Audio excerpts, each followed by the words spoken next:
Le jeune homme a donc été pris en charge ici, à Pontchaillou, samedi soir, et opéré par le chef de service ophtalmo, précise l'hôpital. Et c'est donc d'ici très tôt, dimanche matin, que la mère du blessé a posté une vidéo où elle explique que l'œil de son fils n'a pas pu être sauvé et où elle raconte dans quelles circonstances le drame est arrivé.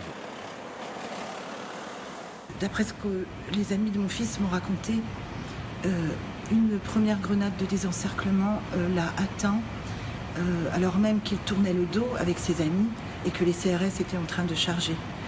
À 4 mètres environ, un type de la BAC, pendant que mon fils faisait un bond évidemment sous le choc ou sous l'explosion, en a profité pour lui tirer un flashball dans l'œil. Le flashball, c'est énorme, je ne sais pas si vous en avez déjà vu un, a été récupéré et à l'heure actuelle, il est déjà entre les mains de l'avocat. Combien de blessés va-t-il encore falloir? Combien de mutilés parmi nos jeunes va-t-il encore falloir avant que vous vous rendiez compte, Monsieur Macron, que diriger un pays, ce n'est pas se tenir en haut de la verticalité que vous vantez tant.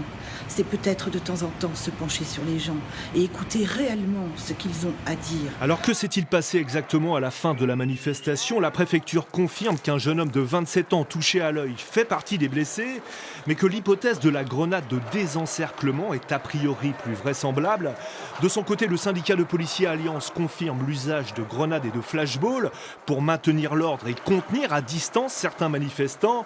Les forces de l'ordre ont reçu des boulons, des pavés, des bombes agricoles, précise le syndicat, mais ils contestent la version des faits fournie par la mère du blessé. Il y a eu des grenades de désencerclement qui ont été utilisées. Il y a eu plusieurs dizaines de cartouches de LBD qui ont été tirées. Par contre, dans les circonstances qui ont été décrites dans la vidéo, c'est pas possible. Voilà, on tire pas à 4 mètres sur quelqu'un qui est autour d'une victime. C'est pas, voilà, c'est pas.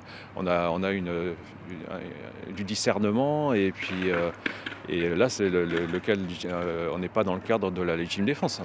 Le jeune homme blessé est ce matin toujours hospitalisé. Selon la préfecture, le parquet de Rennes a ouvert une enquête et pourrait communiquer